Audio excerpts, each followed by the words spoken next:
Welcome to chapter 13 of our Primavera P6 training. Once again, my name is Obalim and I'm going to be your anchor person for this session. So today we're going to be looking at end value management, EVM, end value management. So if you've been following our discussion so far, remember we said that in project management that there are 5 process groups, which are initiating, and then planning, and then executing, and then monitoring and controlling, as well as closing. So far so good. We've taken a look at initiating. Remember I told you all the activities you do to start the project. And then we also talked about planning. Planning is where we basically created our schedule and all our project management planning. And then after we talked about planning, we also discussed executing. Executing was where we now talked about updating our status, reporting actual start date and finish date.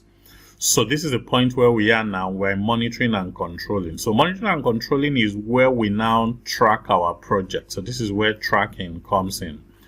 And one major tool we use in tracking is now the end value management. That's a major tool that we actually use when it comes to project tracking. So under the end value management, there are a couple of things we're going to be looking at. So these are specific indices that we're going to be looking at. So we have what we refer to as the planned value, and then we have the end value, we have the actual cost, there's a budget at completion, there's the estimate at completion, we also have the estimate to complete, and then we also have the variance at completion. So all of these are quite necessary, especially if you're preparing for the PMP exam. You probably need an understanding of all of these formulas to be able to scale through your exam. However, if you're not preparing for the PMP exam, you might not really need to bother so much into understanding the formulas and all of that, because these formulas are infused into Primavera P6 by default. So in most cases, all you simply need to do is to display the relevant columns. However, beyond displaying the relevant columns, you need to understand what all of these things mean, or what they signify, or what they stand for. So the moment you're able to understand what they mean, and then of course whatever figure you're now seeing in your Primavera P6, you are going to be able to interpret it, and then at the end of the day come up with a final analysis of the status of your project. So let's do a little bit of illustration in order for us to be able to clearly define some of these things that we have made mention of so far. Okay, so let's explain each of these components.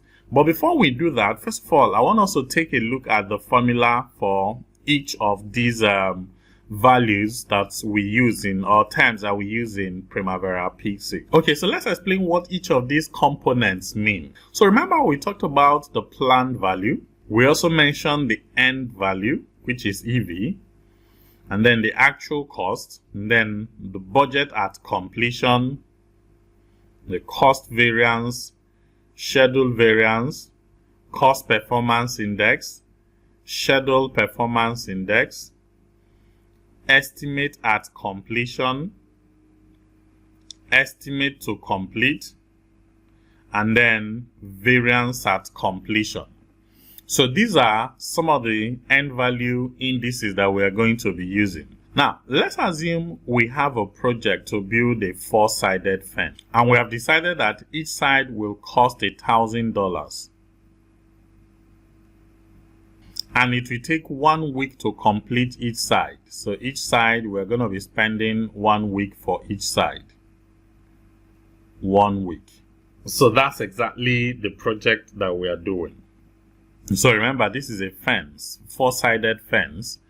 And we've said that, okay, each side is going to cost us $1,000, and then it will take 1 week to complete each side. And then at the end of the report in week 1, you now got the following report. 50% or half of the work was done, and then $700 was spent. So remember we said at the end of week 1, you got the following report. 50%, in other words, they did half of the side of a fence, and then they spent $700. So let's start with the planned value. So remember we said that planned value is how much we plan to spend on a periodic basis in the course of carrying out the project. And that's what we refer to as the planned value. So in this case, since we are going to be measuring on a weekly basis, our planned value is 1,000. And that's exactly what our planned value is. Remember, planned value, how much we plan to spend on a periodic basis, which of course our unit in this case is on a weekly basis. Now, end value from a layman's definition is the amount of money that should have been spent based on the volume of work that was done. So remember I said end value is the amount of money that should have been spent based on the volume of work that was done. Now, I'm just giving you a layman's definition of these terms. Otherwise, if you check maybe some of your text, the definition may sound a bit different, but this is basically to enable you understand exactly what these terms mean. So in this case, remember, at the end of work in week 1, they did half the side of the fence, and it was reported that they spent $700. But don't forget, we had already said that a side will cost us $1,000. So it therefore means that if they do half the side, they should be spending about $500 and not $700 which was spent. Remember we said one side, 1,000. And if we assume an even pace of work, it therefore means that since they did half the side, they should spend 500. So in this case, our end value is 500. So 500 basically is the amount of money that should have been spent based on the volume of work that was done. And that's why this is called end value. In other words, this is the amount of money that the workers should actually earn based on the amount of work that they did, in line with our planned value. Now, actual cost is the amount of money that was spent. So in this case, this is pretty straightforward. So actual cost for this project is 700. Now, our budget at completion is now how much we're budgeted for the whole project. And that's what we refer to as the budget at completion. So in this case, remember, each side 1,000, 4 sides. It therefore means that our budget at completion is 4,000. Then our cost variance. Cost variance now talks about the difference between our end value and then our actual cost. So let me ask you this question. Notice that at the end of the first week, they did 50% and they spent 700. So if I ask you, how much should have been spent for the amount of work that was done? Of course, 500, which is what we have here. But then remember we said they spent 700. So if I now ask you, by how much are we already over budget at the end of week 1? Good. You will notice that by the end of week 1, we're already over budget to the tune of $200. So what we have just done is what we refer to as our cost variance. So the formula for cost variance is end value minus actual cost. So in this case, that will be 500 minus 700, which of course will give us negative 200. So that means that, judging from what we have done so far, on week 1, we are already over budget by 200. Then we go to our scheduled variance. Scheduled variance, the formula is end value minus planned value.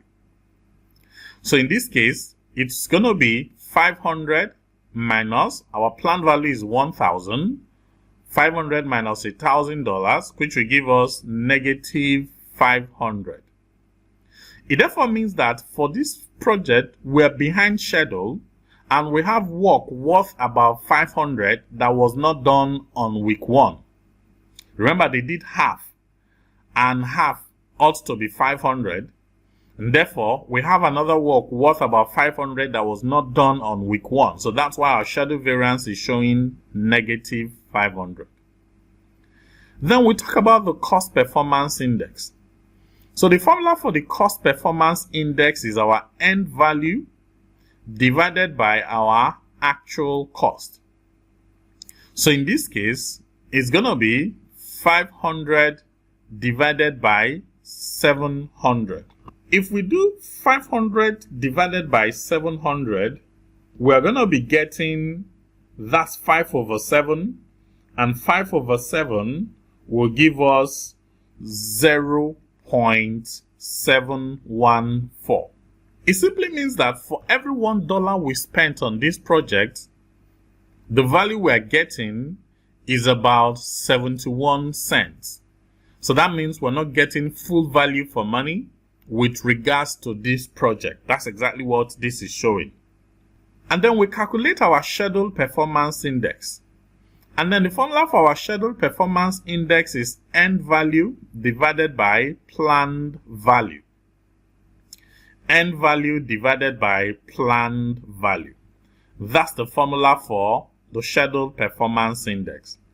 So in this case, it's going to be 500, which is the end value, divided by 1000, which is the planned value, and that will give us 0.5. So what that simply means is our progress rate is we're moving at 50% of the originally planned progress rate. And that's the interpretation of this figure that we have just gotten. So remember, we have our data here, which is our planned value up until budget at completion. We have interpreted the data using the cost variance, schedule variance, the cost performance index, and schedule performance index. So based on this interpretation, we now forecast. The forecast is now what we do with the estimate at completion. So estimate at completion is simply saying if work continues this way, by the time we are done, how much should we have spent? How much would we have spent in the course of carrying out the project? That's exactly what the estimate at completion measures.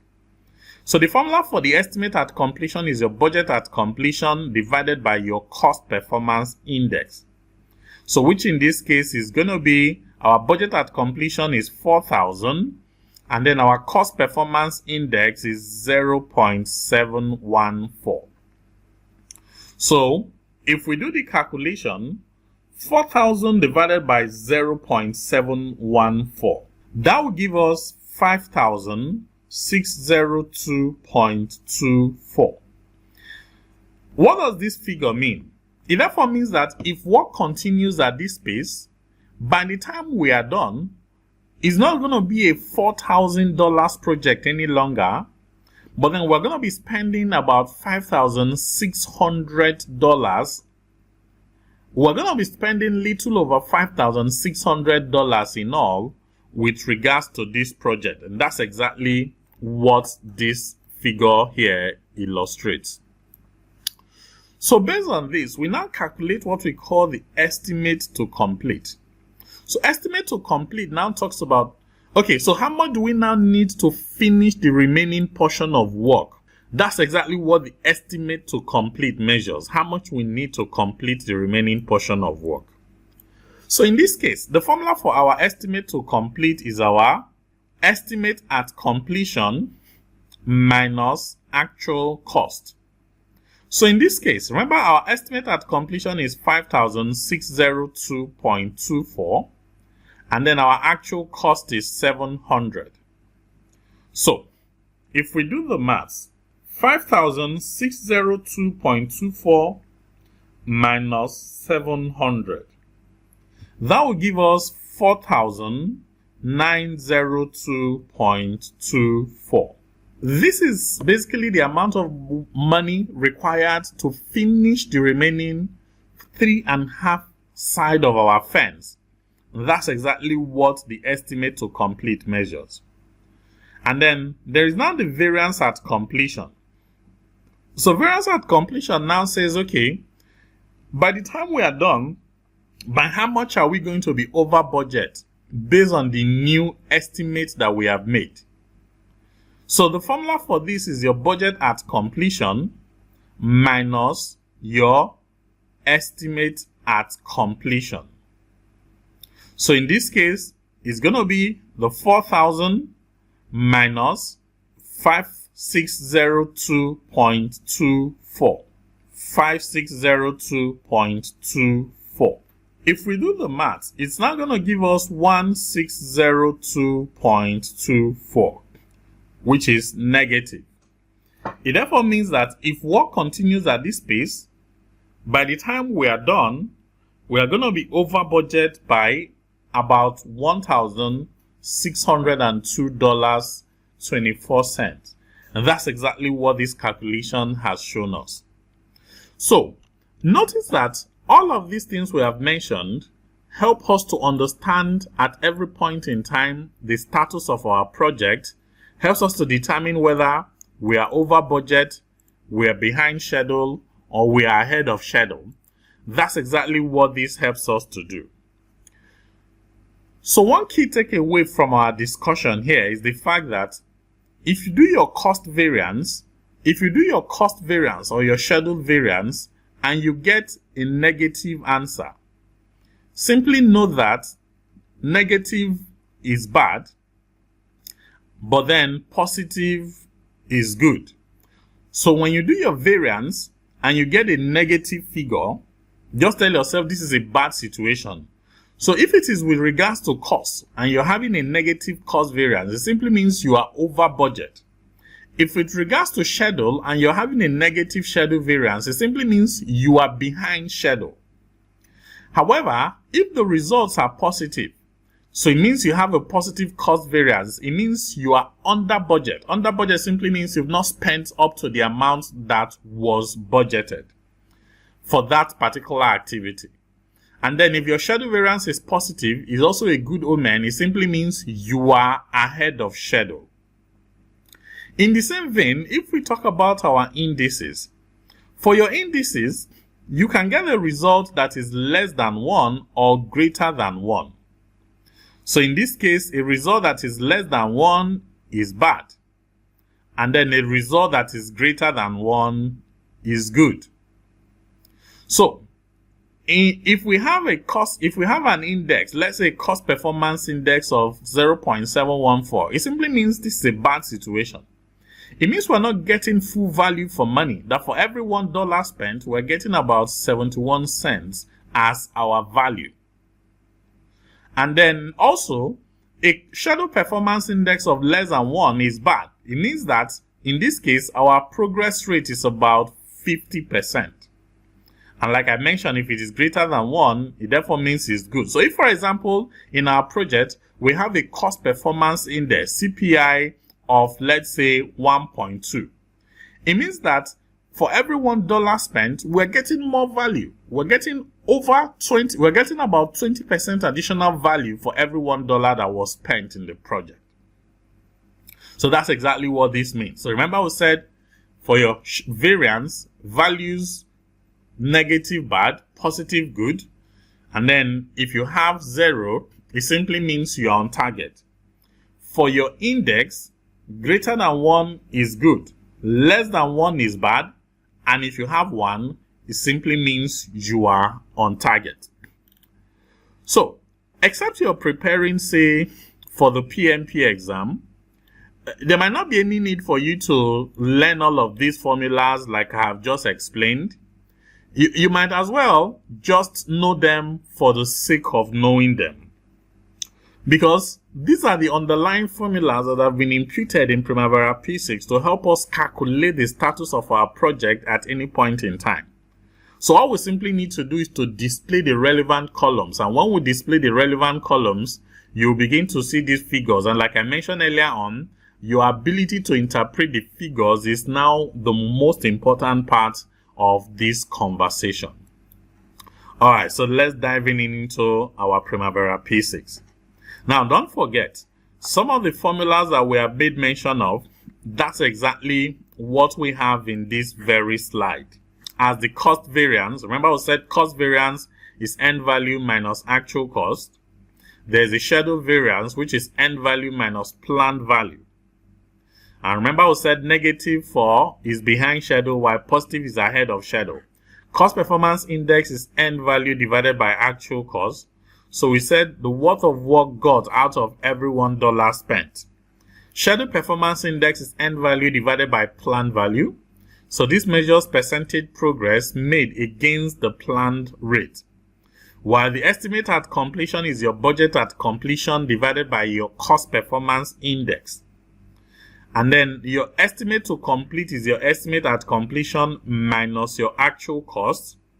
So this is the amount that the project would cost from the current date to the end of the project. That's why I said that estimate at completion is the amount of money we need to complete, or rather to carry out the forecast that we are making that will require to do this very project. Variance at completion is our budget at completion minus our estimate at completion. So this is the amount the project would exceed or fall short of the planned budget by the end of the project. And then there's now the TCPI, that's the to complete performance index. So what the TCPI now measures is, we now want to be able to determine, based on the results we've gotten, what will be the rate of performance from our workers in order for us to still align our project with the initial budget at completion or the new estimate at completion. So if we want to be able to determine the rate of work that is needed to align or bring back the project to the initial budget at completion, we use the formula BAC, that is budget at completion minus end value, divided by budget at completion minus actual cost. However, if we want to realign the project to be in line with the new estimate at completion, then we use the formula budget at completion minus end value divided by our estimate at completion minus actual cost. Alright, so let's dive into Primavera and see how this works. Alright, welcome. So you remember that in the last lesson, we learned basically about how to update our project. Well, we talked about reporting, or what we talked about statusing. In other words, we reported actuals, and then we also reported actual start date and finish date, as well as the actual cost of our project. So right now, we're going to be looking at the end value management. In other words, we now want to be able to display some of those items that I've listed earlier on to help us interpret and understand the status of this project. It is pretty straightforward. Many of the things you're going to be doing in this case is just to display the relevant columns. So in essence, after you've updated, then you now display the relevant end value management columns that will help you give interpretation to bulk of the things we have mentioned. So these are some of the columns we are going to be displaying. Let us display some of the columns that we took a look at in the last explanation that we did. So we're going to be displaying the cost variance. So let's type in cost variance. Of course, I'm assuming that by now you already know how to display columns, and that's exactly why I'm going straight into this. So let's add the cost variance. Let's bring it down to after our total float. And then also our schedule variance. So let it be after the cost variance. Then our cost performance index.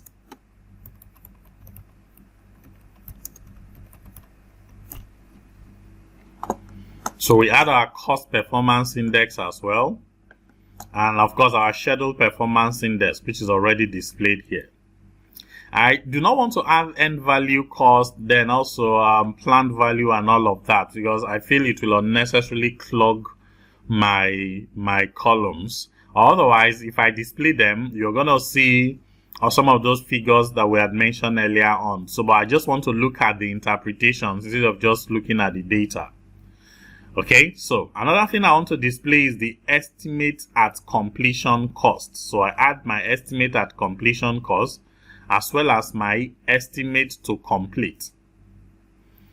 So I've added that. Then I also want to add the variance at completion and then the to complete performance index, which is the last thing that we have actually mentioned. Okay, good. So once I've added all of these columns, I click on OK. And then I now want to take a look at my table to understand exactly what is going on.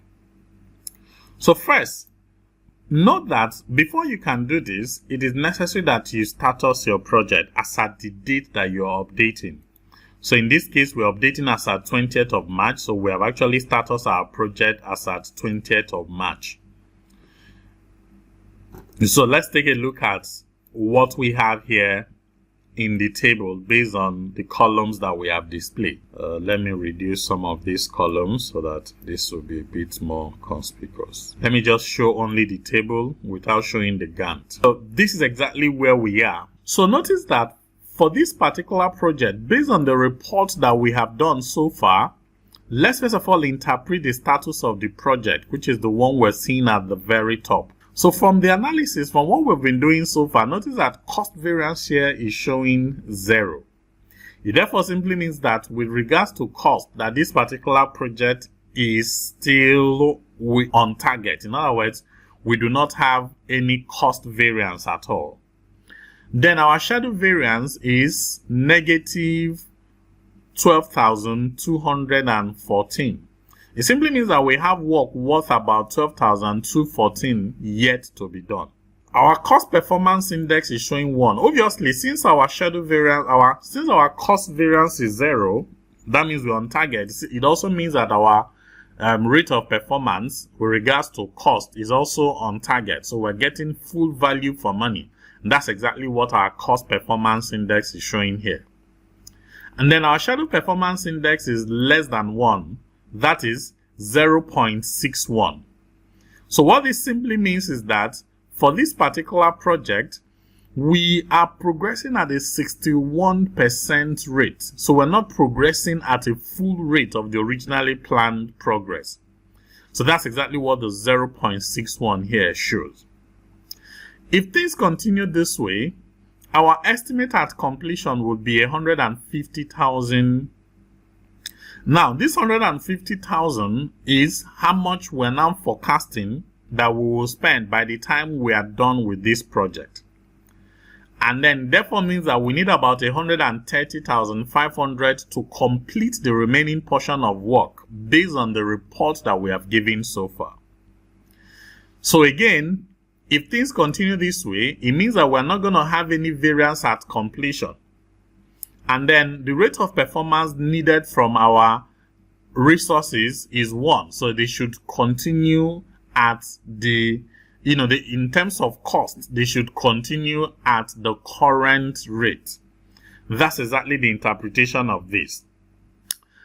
Now, let's take a look at, this is for the project in total. If we now want to interpret with regard to specific activities in the project, so let's say in this case, our design building layout. So if you take a look at the design building layout, we had a cost variance of 1,000, meaning we're over budget for design building layout by 1,000. And then schedule variance was 0. It means we're progressing at the planned rate. The cost performance index was 0.83. This is per activity. Don't forget that what we do is that with regards to the project will now collate all of this and then now do the interpretation for the totality of the project. So the combination of the reports that we have done for each of these activities is what we see in the project analysis. So if you're taking a look at each of these activity analysis, you may notice that there's a bit of each activity has its own unique interpretation. But something interesting here happens. Notice that the design building layout is over budget by 1,000. Then also the M&E design is also over budget by 3,000. So in total, over budget is 4,000 for the two activities. The plumbing design is under budget by 1,000. So it cancels this other 1,000 here for the design building layout. And then the design approval is under budget by 3,000. So it also cancels this other 3,000. So that's why you're seeing 0 as the cost variance, because we have about 4,000 over budget as well as 4,000 under budget. It therefore simply means that our cost variance in total for this project is simply 0. Now let's do a bit of tweaking here so that we can see what will happen if the cost variance for these activities are different. So let me select this design building layout. So let me see, instead of actual of 6,000, I report an actual of, let's say, 8,000.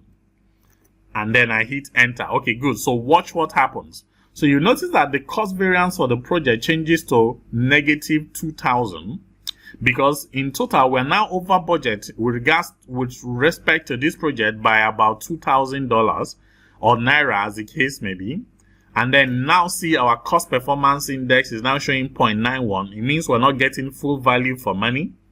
And then it's also telling us that the estimate at completion is now 152 as against the 150 that we saw the last time. And then this is now the estimate to complete. So we need about 130,500 to complete the project. And by the time we are done, we are going to be over budget by 2,000 in total. That's exactly what the variance at completion here focuses on. So all of these are ways you can actually interpret the result that you're getting in your Primavera. So you can either interpret them based on each activity, based on the values you're seeing here, or you can interpret the phase of your project based on the values you're seeing. You can also interpret the status of the project from the values that you're seeing at the top of the project. So that's essentially how to update and do your tracking with regards to the project. So in a nutshell, remember like we said, once you've been able to display these relevant columns, there are also other relevant columns you can display for your end value though. But then these are the major ones. So once you've been able to display these relevant columns, a negative cost variance simply means your project is over budget by that amount. Negative schedule variance simply means you have work worth this particular amount yet to be done. A cost performance index of less than 1 means the situation is bad. That means for every $1 you're not getting full value, you're getting about the value displayed. Then your schedule performance index shows you your progress rate, which is a percentage rate you're progressing. And then your estimate at completion shows you how much you're budgeted, how much you estimate, how much Primavera is estimating that if work continues at this rate, how much you're going to be spending by the time you're done with the project. Your estimate to complete tells you how much you will spend to complete the remaining portion of work. Then your variance at completion shows you how much would have been over budget by the time you're done with the whole project if things continue this way. So you know probably how much you should be budgeting for extra. While your to complete performance index basically shows you the rate of work that should be expected at any point in time depending on the status of the project. So Primavera gives us actually a very good interface to be able to do that. However, there are also other tools that help us to be able to do end value management. One very nice tool is the Deltek Cobra. That basically helps us to carry out a detailed form of analysis with regards to end value. But other than that, if you do not have Deltek Cobra, I also think that Primavera is a very good tool to do your end value management. I hope this particular lesson has been very informative for you. I want to thank you for listening and see you in the next lesson.